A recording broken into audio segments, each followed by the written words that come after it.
employers left town to do business in other islands, he was in charge. He was very organized, and he had a thing for math, and he wrote very well too. So they had to be in charge at that very young age. August 1772. Again, things are going along pretty well for 3 or 4 years, and then disaster strikes again. Hurricane goes through the islands, the entire Caribbean. Now, even today, we can have devastation, and we know it's coming. They had no clue. And it went through in August of 1772, and Alexander was affected by it. Everyone was. But he did something that nobody else did. He wrote about it. He sent a letter to his father. This is how we know he knew where his father was. He wrote a letter to his father. It was kind of half letter, half poem. And he's describing this hurricane. Describes it as the most dreadful of hurricanes. The total desolation of nature. Perpetual lightning, kind of lightning that's in the middle of the night when it looks like the middle of the day, that kind of thing. The falling houses that were crumbling all around him. And then, of course, the shrieks of the victims as they were trying to escape. Remember, this kid's only about 14, 15 years old. He's writing this stuff. Families running through the streets because they have no place else to go. Even the sick were exposed to the wind and the rain. And misery was everywhere. Well, somebody took notice. He gave his letter before he sent it to his pastor. He was a member of the Presbyterian Church. And you know how pastors can be. He read it for spelling and grammar. And it was pretty good. So he had it published on St. Croix. A lot of other people then saw it. And eventually they said, this kid has some potential. But here, there's not much of a life. So they literally took up a collection at the church, in the community, and at the business where he worked. And they pulled together enough money to send him to the mainland, to the 13 colonies that Britain also controlled. And they said, look, we'll send you there for an education. We want you to become a doctor. And then come back here and share your knowledge. Okay. So he goes off to the colonies. And in the musical, it's like he's coming into New York Harbor with the sails bellowing, and he's at the front of the boat like in Titanic, and he's in triumph coming into New York City Harbor. Not exactly. Not yet. He ended up first in Boston. Apparently there was a fire on the boat. He couldn't escape, bad luck.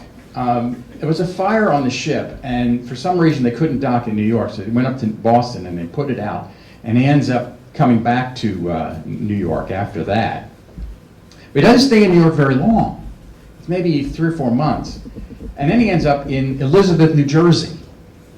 It's not a bad town, but it's not Manhattan. And he's in Elizabeth for his education, the Elizabeth Academy, which is a kind of a prep school for college. And he breezes through there in 2 years. And he starts looking for a college to go to. He's in New Jersey. His first choice is Princeton, College of New Jersey then. He goes into the administration office and brags a little bit. And he says, I want to go through your school in 2 years. I said, no, you're going like everybody else, 4-year kid. And he said, no, I want to do 2 years. And it got a little heated, and they threw him out. So he went over to New York then, and ended up at the King's College, a bad school. King's College became Columbia University today. They allowed him to do the 2-year plan. But he needed a place to live. I'm sure there were dormitories then, but again, he's a little short on cash. So he starts looking for a place to live. And one of the people who were running boarding houses was a man named Hercules Mulligan. He was a Scottish immigrant, a tailor. He was very active in the rebel movement, not independence movement yet, but the rebel movement. Member of the Committees of Correspondence and the Sons of Liberty. These were organizations that were kind of pseudo-government. As the royal government was falling apart, these guys were kind of taking over and keeping not the mail running, but the systems of government operating. He was a member of all that. And he convinces Hamilton that the rebel way is the right way. Alexander had been a loyalist and had written some pamphlets. Here's this 18-year-old kid writing pamphlets like anybody cares, but he was out there on the front. Mulligan turns him.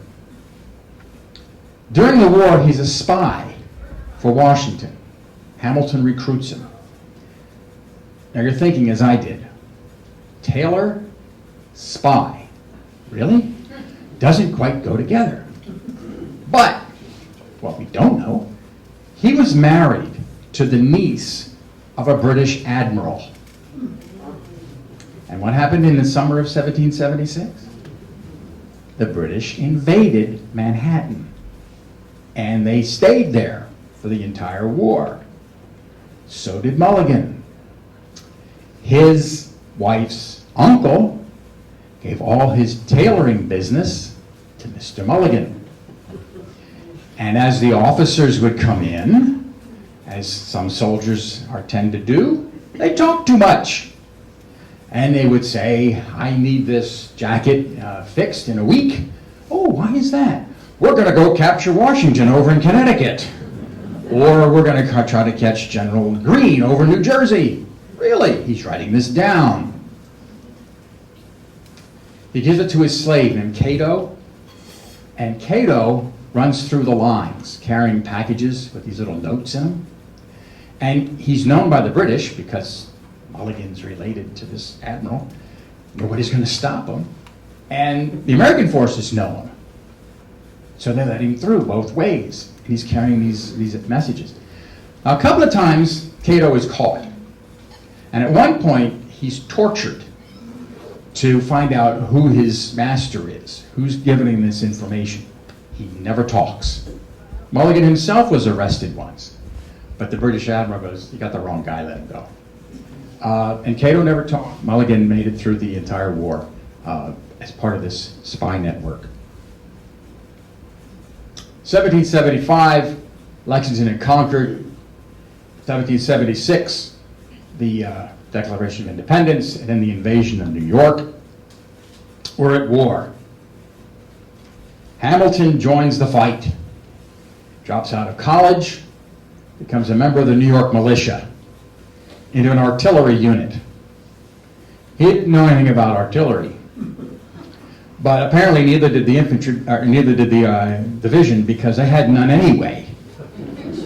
So Alexander took it upon himself to take a couple of guys, go down to the battery there at the end of Manhattan, which is still there, and they stole some cannons, cover of night, and took them up into the Manhattan and turned them over to first the militia and then George Washington. Washington goes, ooh, this is pretty good.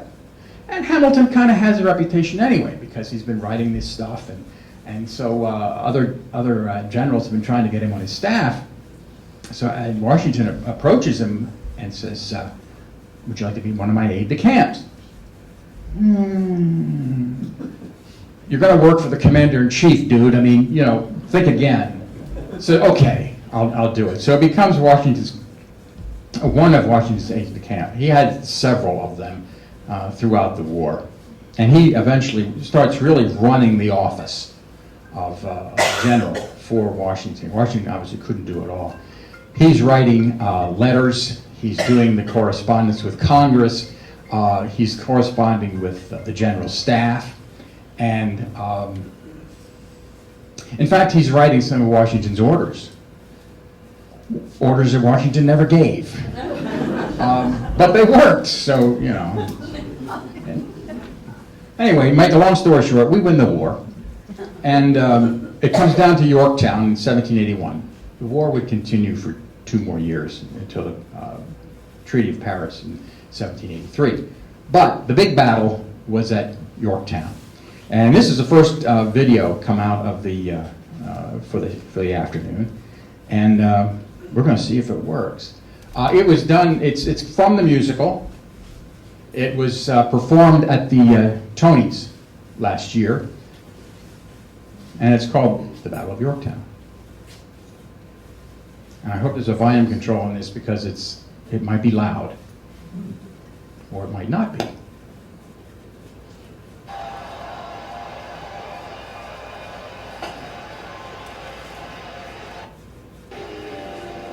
That's all the louder it goes. How do we have another?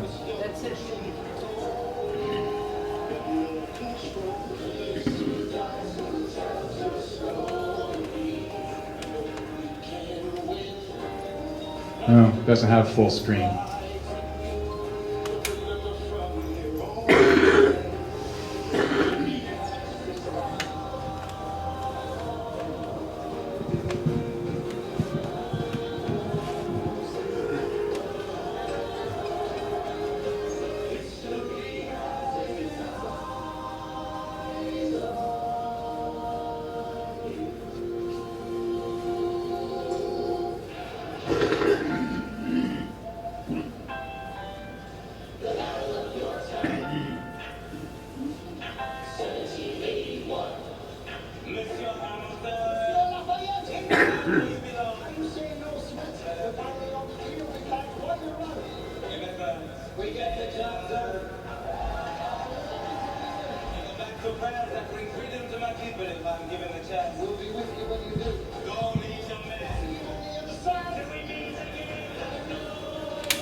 We lower our guns as he frantically waves their white handkerchiefs.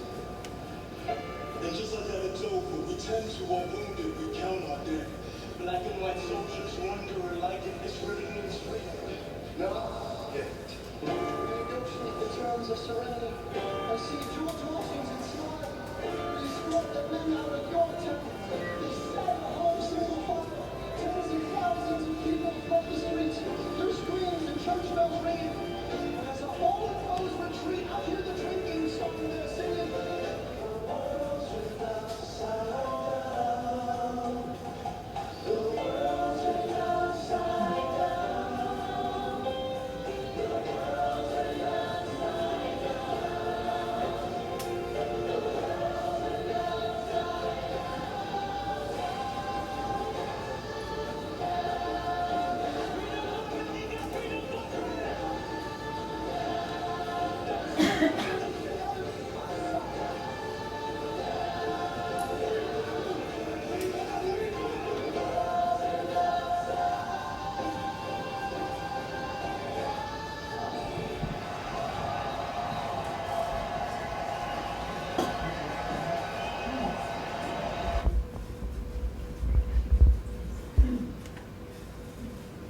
The world was indeed turned upside down. The greatest army and navy in the world was defeated by militiamen in a ragtag continental army. So where does that leave Alexander? Well, post-war, he goes back to New York and does not return to college. He decides instead he wants to be a lawyer and reads the bar, reads the law with some with an attorney in New York, and passes the New York bar, becomes an attorney.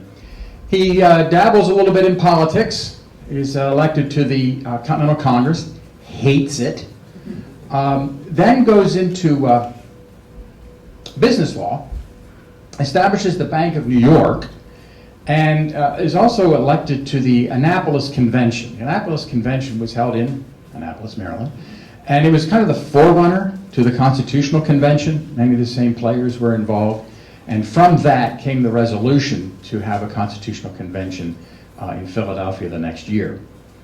The Constitutional Convention does happen. Alexander is a part of it. He writes the some of the Federalist Papers. There were, 85, 90 of them, and he wrote 51 of them.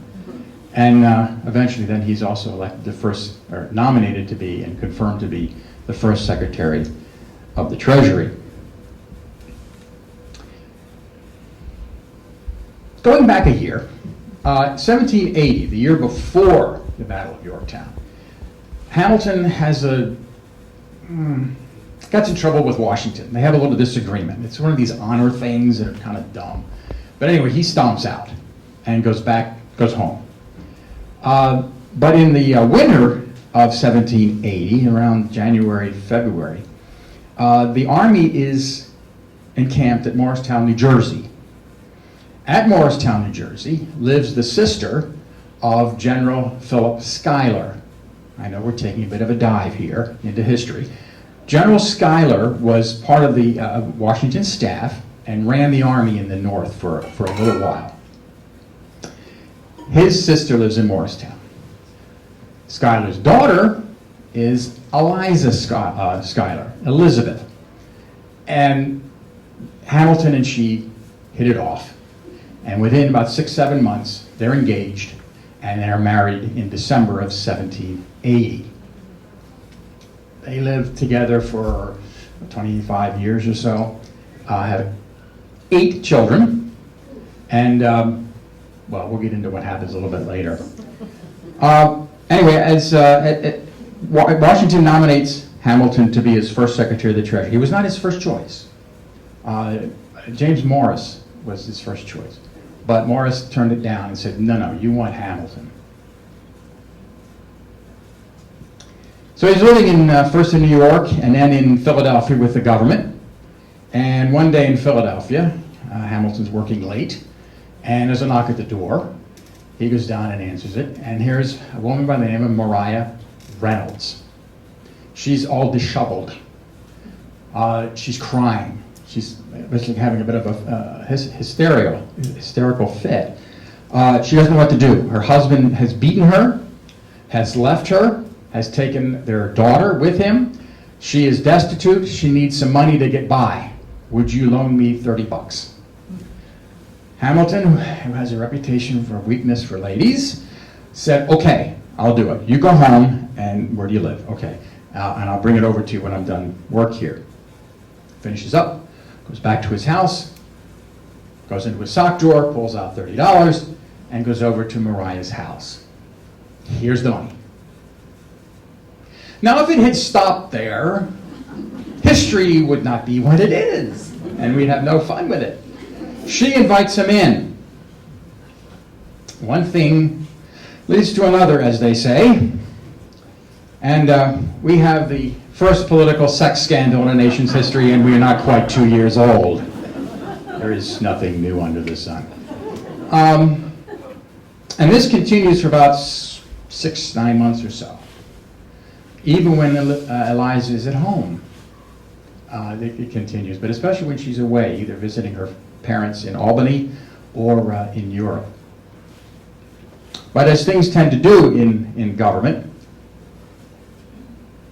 things get touchy. James Reynolds, one day, writes a letter to Alexander. I know what you're doing with my wife.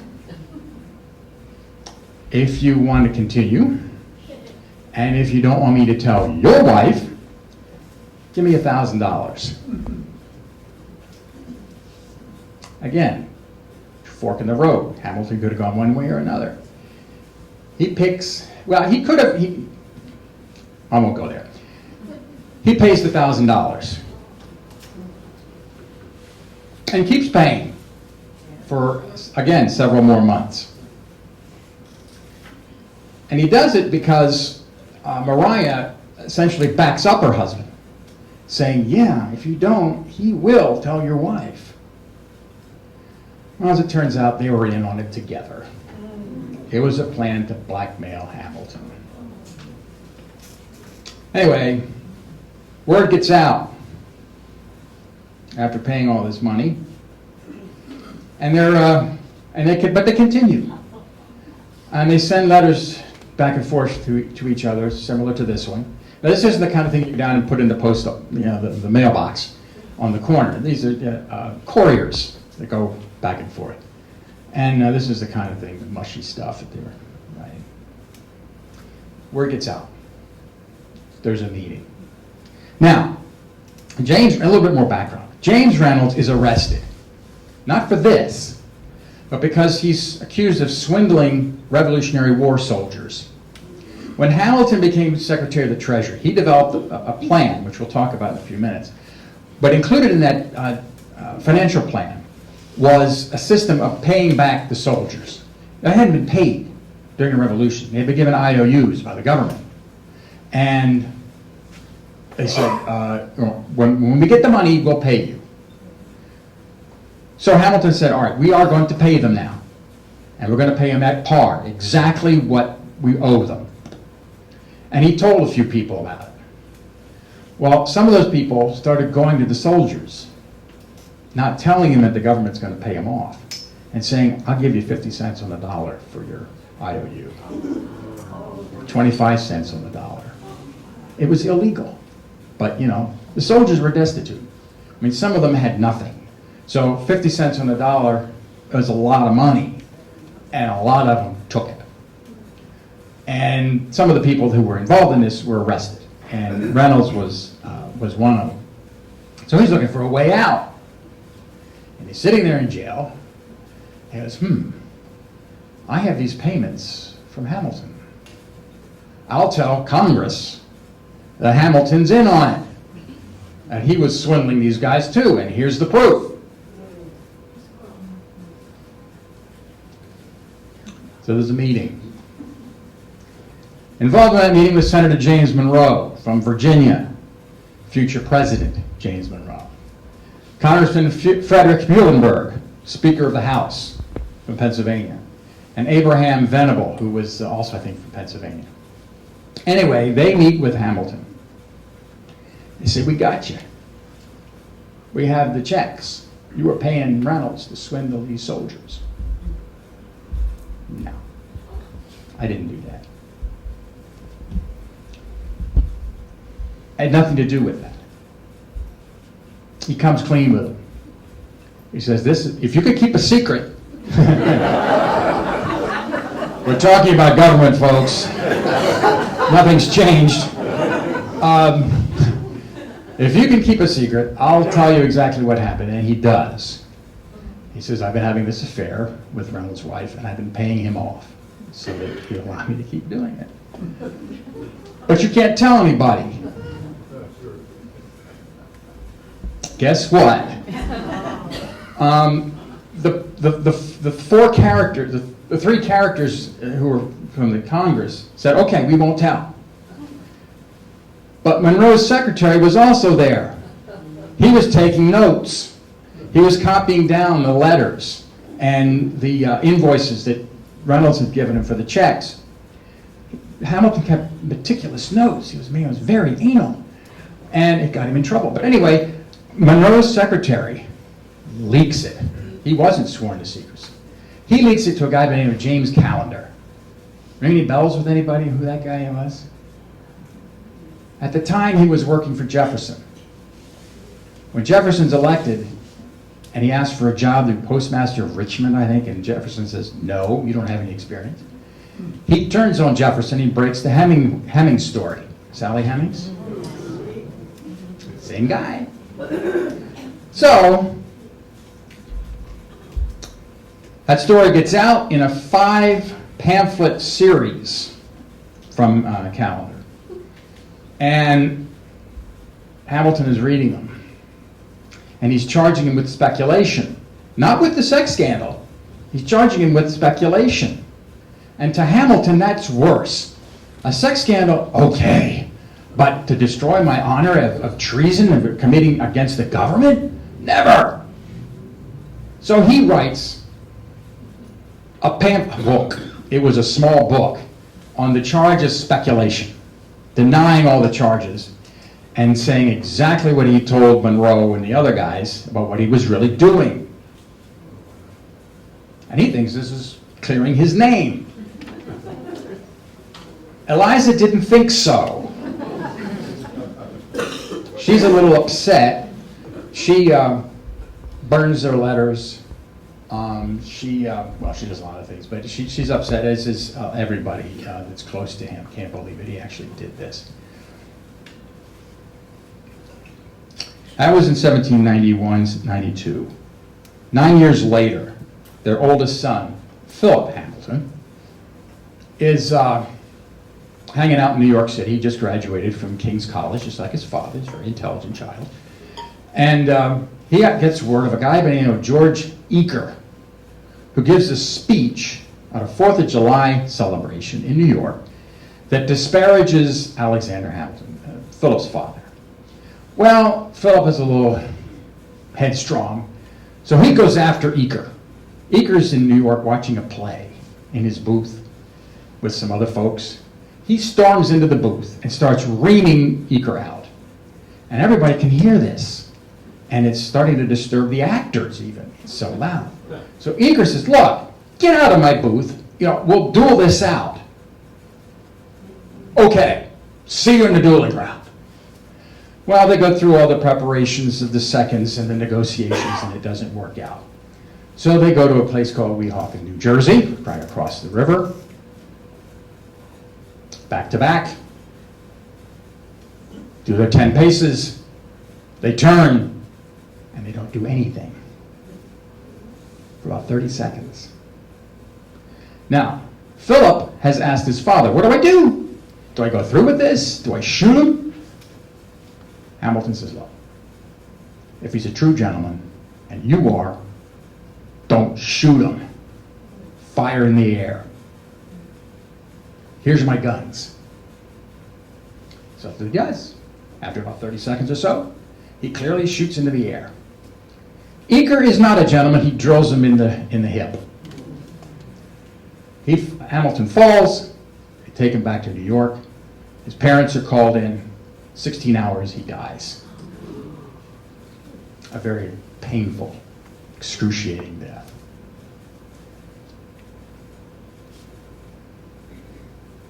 Let's go back to politics.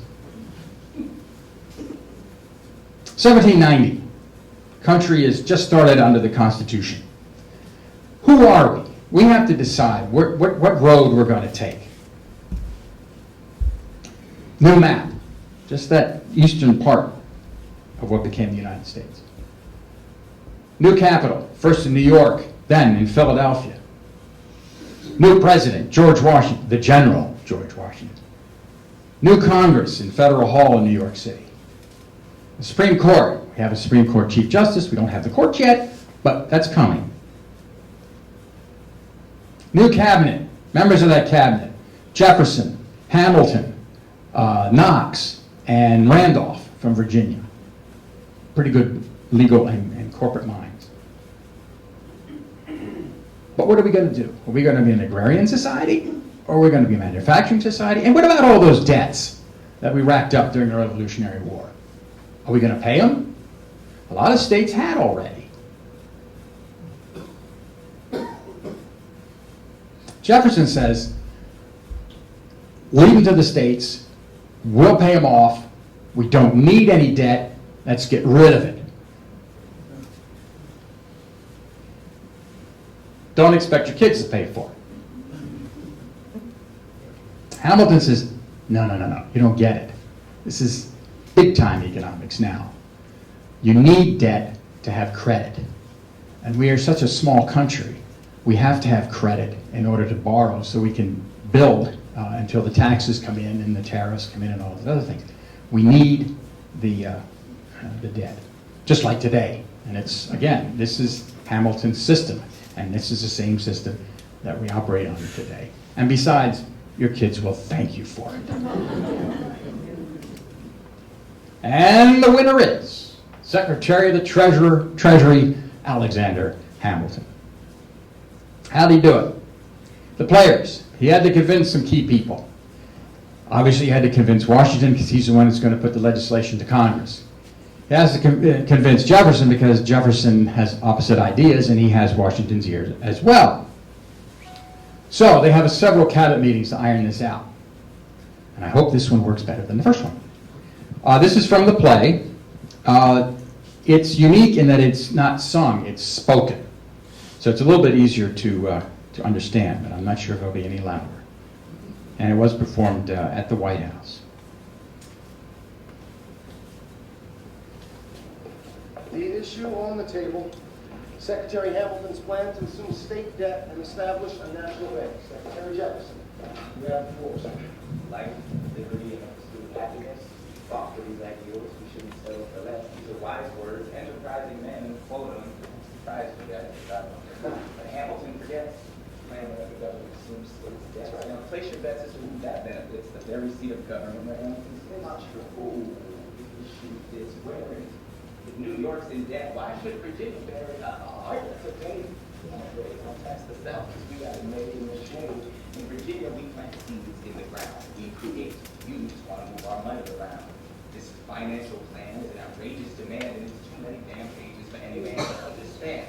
Stand with me in the land of the free. Pray to God never see Hamilton's can't receive the written tax on see we got risky. Imagine we don't have it when we try to tax on it. Thank you, Secretary Jefferson. Secretary Hamilton. Thomas, that was a real nice declaration. Welcome to the present. We're running a real nation. Would you like to join us or stay mellow doing whatever the hell it is you do in Monticello? If you see the desk, the union desk, the new line of credit up my inch, diuretic, how do you not get it?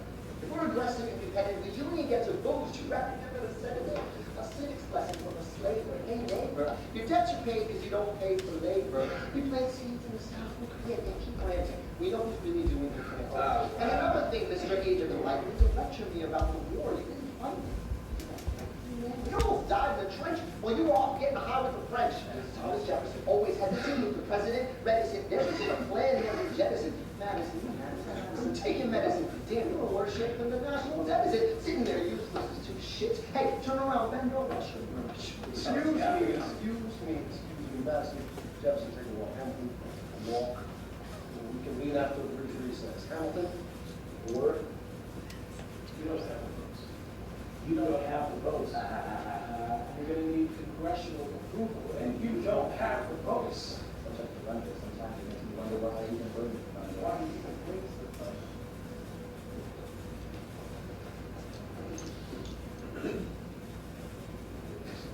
I'm sorry, these Virginians are birds of a feather, and I'm from Virginia, so watch your mouth. So we let Congress get held hostage by the South. You need the votes. No, we need bold strokes. We need this No, plan. you need to convince me. Well, James Madison won't talk to you. That's a non-starter. Winning was easy, young man. Governance They're hard. being You intransigent. have to find a compromise. But they don't have a plan. They just keep money. Convince them. But what happens if I don't get congressional approval? I imagine they'll call for your removal. Second, figure it out, Alexander. That's a deal from your command. Second.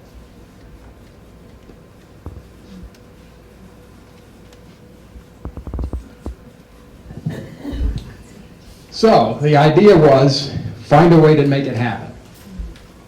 And he does. He convinces the Southerners to go along with the plan. Second crisis, Bank of the United States. Hamilton wanted a mechanism to manage and circulate and deal with money in the government. incoming money, outgoing money, taxes, tariffs, everything needed to be managed. Put together this massive proposal. He doesn't do anything on a small scale. It's always page after page after page. Puts it together. Jefferson and Madison says, no, it's not in the Constitution. You can't have something if it's not in the Constitution. So they have a compromise. One day, as Jefferson tells it, Jefferson's really the only one that writes about this meeting. Hamilton shows up on Washington's doorstep. Jefferson happens to be in there, and he's a mess. His hair is all screwed up. His clothing looks like he's slept in it, and it's not pretty. So he goes, "What's going on?" And Hamilton goes, "Look, we need this bank system. If we don't get the bank system, the money system is going to be a mess, and we're always going to be a third-rate power. We're never going to get anywhere. We need to do this." So Jefferson says, "Okay, let's have a dinner party."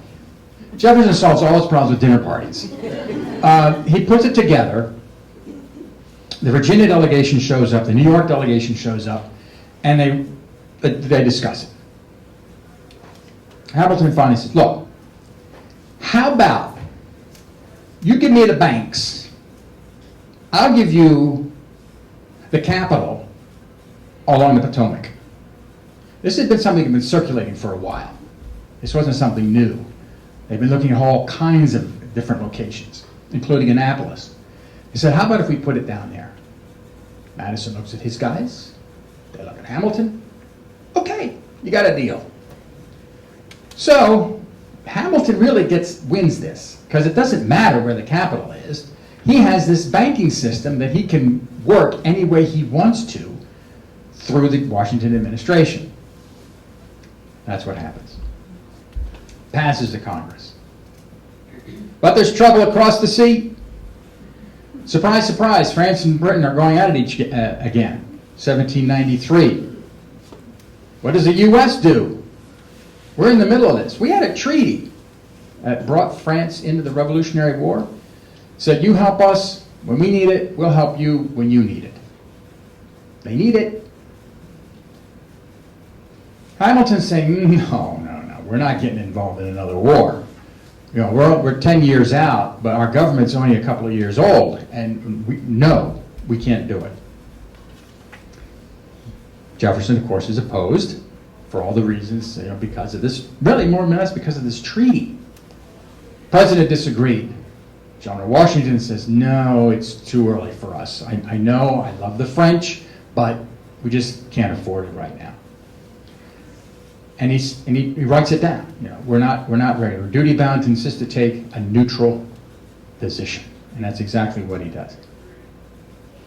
Hamilton writes the Neutrality Act. Anybody caught helping either side is liable and will be found guilty of a misdemeanor. Again, not real tough misdemeanors or Court of Common Pleas in Delaware, lowest court. But there it is. It's a neutrality. Jefferson loses again. But that didn't end it. They went at each other in the press, writing editorials in various newspapers in New York and in the South. Hamilton taking the name of Pacificus, and Madison Helvidius. Screw that up each time.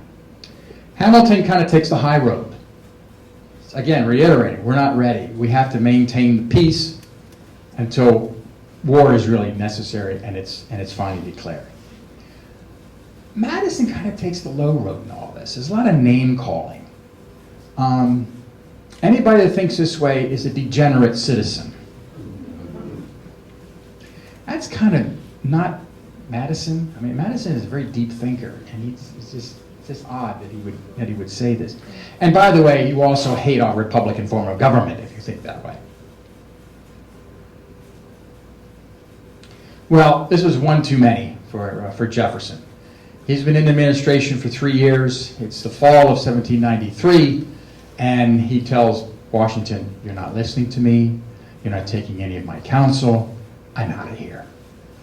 Washington tries to talk him out of it, but Jefferson is convinced he has to go. Washington finally says, all right, give me till December, then you can go. December 31st, Jefferson was on his horse to Monticello. September 1796. Washington is approaching the end of his second term. He didn't want to run for the second term. He sure wasn't going to run for a third term. And he finally tells the country that he's not running. Now you notice the date, September 1796. The election is in November. We have a 2-month election cycle. How about that? Wouldn't that be great? Anyway, thank you very much. Anyway, in the musical, there's a section where Washington breaks the word to Hamilton. And you're not going to be able to hear this any better than the last two, but it's really good.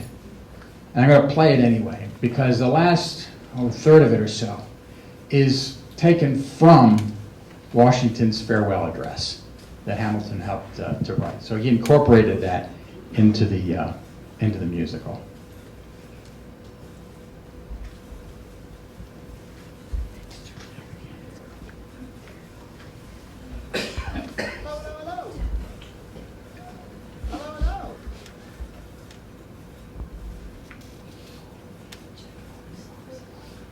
Jackson, come on up here. This song is called One Last Time.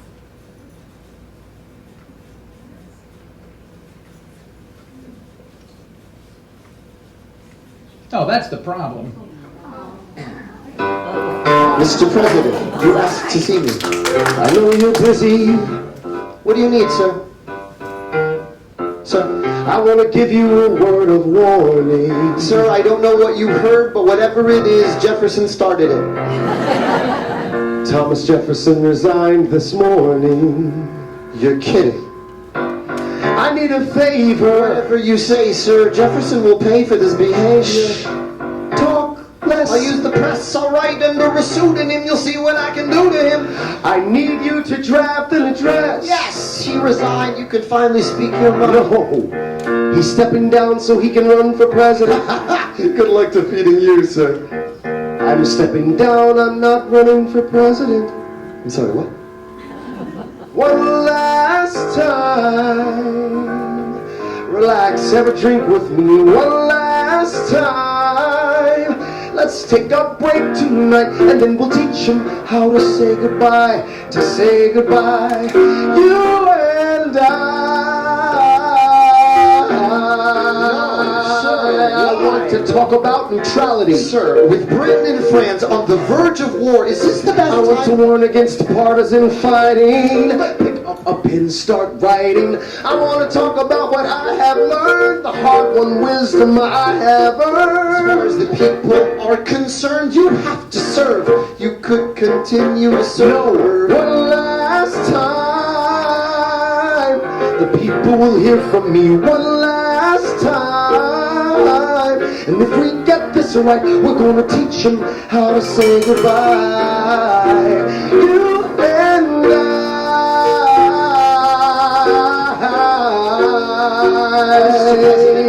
They will say you're weak. No, they will see we're strong. This position is so unique. So I'll use it to move them along. If I say goodbye, the nation learns to move on. It outlives me when I'm gone.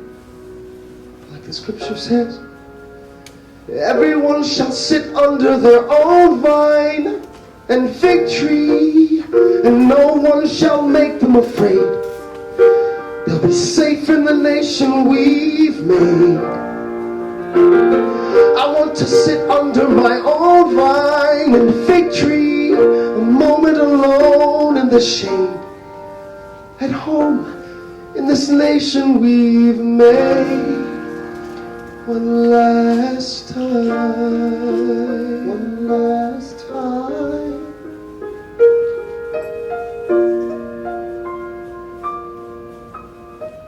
Though in reviewing the incidents of my administration, I am unconscious of intentional error, I am nevertheless too sensible of my defects not to think it probable that I may have committed many errors. I should also carry with me the hope that my country will view them with indulgence. After 45 years of my life dedicated to its service with an upright zeal, the faults of incompetent abilities will be consigned to oblivion, as I myself must soon be to the mansions of rest. I anticipate with pleasing expectation that retreat in which I promised myself to realize the sweet enjoyment of partaking in the midst of my fellow citizens, the benign influence of good laws under a free government, the ever-favorite object of my heart, and the happy reward, as I trust, of our mutual cares, labors, and dangers. One last time, George Washington's going home. Teach them how to say goodbye. George Washington's going home. George Washington's going home. George Washington's going home. History has its eyes on you. Yeah. We're gonna teach them how to say goodbye. Teach them how to say goodbye. To say goodbye. Say goodbye. One last time.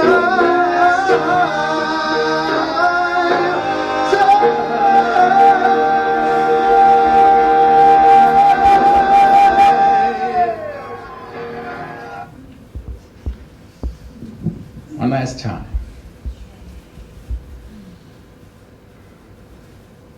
Okay. Doesn't want me to end. Well, yeah, it's not progressing. I just fixed one problem and I screwed up another. Let's see. I go back to that and turn the volume down. Maybe that'll fix it. Like this. Like that. And like, look at that. Hot damn, I'm good. Thank you very much. Throw money. Hamilton is out of office. And what's he going to do? He goes back to New York and rejoins his law practice. But he can't help himself. He has to get back involved in politics. 1796, John Adams wins the election, defeating Thomas Jefferson. Jefferson becomes his vice president because the Constitution says whoever comes in first is president, whoever comes in second is vice president. Didn't work real well. Election of 1800, same two guys, back at it again. But there's a bit of a wrinkle. There was a tie. Not between Jefferson and Adams. Jefferson got like 20 electoral votes more than Adams did. But with Jefferson's vice presidential candidate, Aaron Burr, the Constitution doesn't have anything in it around political parties. So, they're a political party. They run as a unit, just like Adams had Charles Pinckney was his vice presidential candidate. They both received the same number of electoral votes. Jefferson and Burr received the same number of electoral votes. Constitution, I can't deal with this, goes to the House of Representatives. They vote 36 times. It's because it's still controlled by the Federalists, not the Republicans who Jefferson represents. They're lame duck. They don't care. So they just keep voting. Hamilton steps in. He's asked to step in. What's your opinion? Who should we vote for? He tells them in writing, Burr being a bankrupt person, and yeah. Jefferson loves liberty, Burr loves himself. Jefferson, in my view, is less dangerous than Burr. Not a ringing endorsement, but Burr's reading this too. Then a Delaware congressman, James Byard, changes his vote to Jefferson. Also, I think five congressmen from Maryland don't show up, a couple from Pennsylvania don't show up. So it goes to Jefferson. Now, what ticked Jefferson off most was that Burr, who knew he was the vice presidential candidate, never said anything. He could have gone in and said, look guys, I'm the vice president. Go, vote for Jefferson. He didn't do that. And Jefferson was not a happy camper. But this also put Burr in direct opposition with Hamilton. 1804 comes around, 4 years later, time to run for president again. Jefferson's putting his ticket together. It does not include Aaron Burr. Burr decides to run for governor of New York in 1804. Well, there's still this animosity between he and Hamilton. Hamilton, again, just can't keep his mouth shut. And he writes about Burr. Same kind of stuff he wrote in the presidential election. And Burr loses. He blames Hamilton. Hamilton, he confronts Hamilton in writing. Did you really say all this stuff? Hamilton goes, yeah, I said it. Did you mean it? Yeah, I meant it. And they go back and forth. And all these letters are in a book in the New York Public Library, I think. And you can go read them. I think they're online, too. And they go back and forth. They're very polite. Always signing letter, your humble and obedient servant. And, but anyway, it gets more and more heated. Finally, Burr challenges Hamilton to a duel. July 11th, 1804. Guess where? Weehawken, New Jersey. Same location as where Hamilton's son was gunned down. Same guns. Hamilton writes to several of his friends that he's going to throw away his shot. He's not going to shoot Burr. Burr doesn't leave any letters like that. They walk off, they turn, Hamilton shoots in the air. Burr doesn't. Drills him in the ribs. Bullet travels around a little bit, destroying several vital organs. Hamilton goes down. He's taken over to New York. He lingers for like 32 hours. His wife and family are at his bedside all during that time. His youngest son, who they also named Philip, who's about 2 years old, is there, kisses his father goodbye. It's very sad. Hamilton dies. But Elizabeth Hamilton, Eliza, keeps Hamilton's flame alive, as they say. She tells his story. She interviews as many of the Revolutionary War soldiers as she can who fought with Hamilton. And she tries to find somebody to write the definitive biography on Hamilton. Nobody wants to do it. And finally, one of her sons writes it. It's okay, but it's kind of buried in history. But she lives another 50 years, well into the 1800s, 1850 something, I think. She dies at age 94. She's a frequent guest at the White House, especially the Polk administration. And she participates in fundraising for the Washington Monument. She writes against slavery. She's a fervent abolitionist. But her most prized accomplishment was the founding of the Graham Wyndham. At the time it was an orphanage. Hamilton was an orphan, and she wanted to do something in his memory. The Graham Wyndham is still around today. It's no longer an orphanage. It's a school for disadvantaged kids. And thousands of children have been helped through this school. One more thing, I promise. There's a Delaware and a Maryland connection to all of this, believe it or not. Anybody recognize this guy? Dixon. Yes, sir. Dixon. No. Okay, I know I was told not to have questions during it. I'm at Hamilton. Lewis McLean, son of another McLean from Delaware, who was a customs agent, I think under the Adams administration. Lewis does a little better. He becomes a congressman, United States Senator from Delaware. He moves to Cecil County along the Sassafras River, Bohemia Manor. He becomes part of the Jackson administration. First, he's Secretary of the Treasury. He has a disagreement with Jackson over the Bank of the United States because Jackson wants to end it, and McLean doesn't. So he fires him and makes him Secretary of State. Late in life, he becomes part of the, or becomes ambassador to Great Britain. Anyway, he has a daughter. His daughter marries the second Philip Hamilton, the one that kissed his father goodbye on his deathbed. Her name is Rebecca, and they live happily ever after in New York, I believe. But note her name. Hamilton's mother was Rebecca. Alexander. So anyway, that's it for me. Thank you very much for being so kind and being here today.